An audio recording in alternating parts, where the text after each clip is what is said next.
खुलुमबाय गाबोनो 12 जुन 2023 मायथाइ आरो बयबो मिथिगौ 12 जुना जाहैबाय दुलाराय बर' फरायसा आफादनि मोनसे जारिमिनारि सान 1987 मायथाइनि 12 जुन खालारावनो बड'लेण्ड सोमावसारनायाव गिबि मुंख्लं जादोंमोन मुंख्लं सुजित नार्जारी आरो बिथांनि मुंख्लं सानखौनो दुलाराय बर' फरायसा आफादा बड'लेण्ड मुंख्लं सान होननानै जों फालिबोदों। देग्लायबो 30थि बड'लेण्ड मुंख्लं सानखौ दुलाराय बर' फरायसा आफादा उदालगुरि जिल्ला दुलाराय बर' फरायसा आफादनि हेफाजाबाव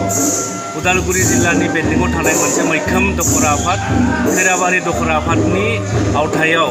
महिरंग फावथिनासालियाव सानसेनि हाबाफारिजों जोङो गाजा गोमजायै जोङो बड'लेण्ड मुंख्लं सानखौ जोङो फालिनो आखायाव लादों। हाबाफारि हिसाबै फुंबिलिनि 8 रिंगायाव दुलाराय बर' फरायसा आफादनि आर'ज मेथाइ बिनि उनाव दुलाराय बर' फरायसा आफादनि गोथार फिरफिलाखौ जोङो खावसे बिरहोगोन। बिनि उनाव जोङो मुंख्लं सुजित नार्जारीनि सावगारियाव जोङो बिबार बावगोन बेखौ बावगोन। दुलाराय बर' फरायसा आफादनि बोसोनगिरि खुंख्रा सरकारि बिथाङा आरोबाव जाय बिर जोहोलावजो बिथांमोना बर' हारिनि सिनायथि रैखाथि आरो थामोनथानि थाखाय गावनि आगोमा जिउखौ बावलांबाय जोंनि बड'लेण्ड मुंख्लंफोरखौ बिथांमोननो बिबार बावगोन। दुलाराय बर' फरायसा आफादनि मोनसे समनि बारग' आफादगिरि बिरसन हायनारि बिथाङा बावगोन आरो बेजों लोगोसे जोङो जोंनि मुंख्लंफोरनि बिहोमा आरो बिथांमोननि जे होलांनाय अबदान बेखौ गोसोखांनानै जों मोनसे गेवलां सावरायमेल लादों आरो सावरायमेलनि आयदायानो जाहैबाय बर' हारिखौ गावनि गुबै सिनायथिनि गेजेरजों गेरेमसा माहारि महरै दाफुंनायाव बड'लेण्ड मुंख्लंफोरनि बिहोमा आरो बिफाव बेनि सायाव जों मोनसे गेवलां सावरायमेल लादों। बेयो 10 रिंगानिफ्राय जागोन आरो बे गेवलां सावरायमेलखौ बेखेवनानै होगोन बर' थुनलाइ आफादनि मानिनां गाहाय नेहाथारि नीलकान्त गयारी बिथाङा आरो बेवहायनो जोङो गाहाय आलासि महरै हांख्रायदों मोनसे समनि दुलाराय बर' फरायसा आफादनि बारग' आफादगिरि आरो मोनसे समनि बर' थुनलाइ आफादनि बारग' लोगो आफादगिरि डक्टर दीपक कुमार बसुमतारी बिथाङा बेवहाय गाहाय आलासि महरै नुजाफैगोन आरो जों बेवहाय बे आयदानि सायाव गुवारै बुंथिनो थाखाय जोङो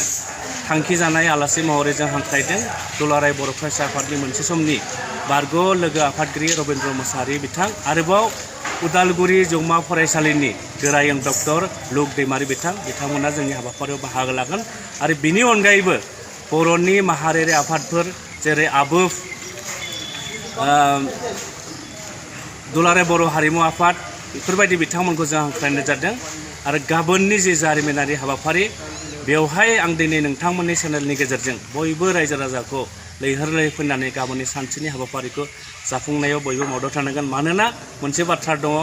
जाय हारिया बिर जोहोलावजो बिथांमोनखौ मान होनो रोङो बे हारियाव सानफ्रोमबो बिर जोहोलावजो जोनोम जायो आरो बर' हारियावबो गोदोनिफ्रायनो बिर जोहोलावजो जोनोम जादों आरो इयुनावबो बिर जोहोलावजो जोनोम जागोन आरो बर' हारिनि जे जेंना जेंसि बेखौ सुस्रांगोन होननानै दुलाराय बर' फरायसा आफादा गोथौयै जों फोथायनाय दं। बेनि थाखायनो गाबोननि हाबाफारियाव बयखौबो लैहोर बाहागो लानो थाखाय आङो दुलाराय बर' फरायसा आफादनि जानानै आं खावलायहरो। गोजोन्थों।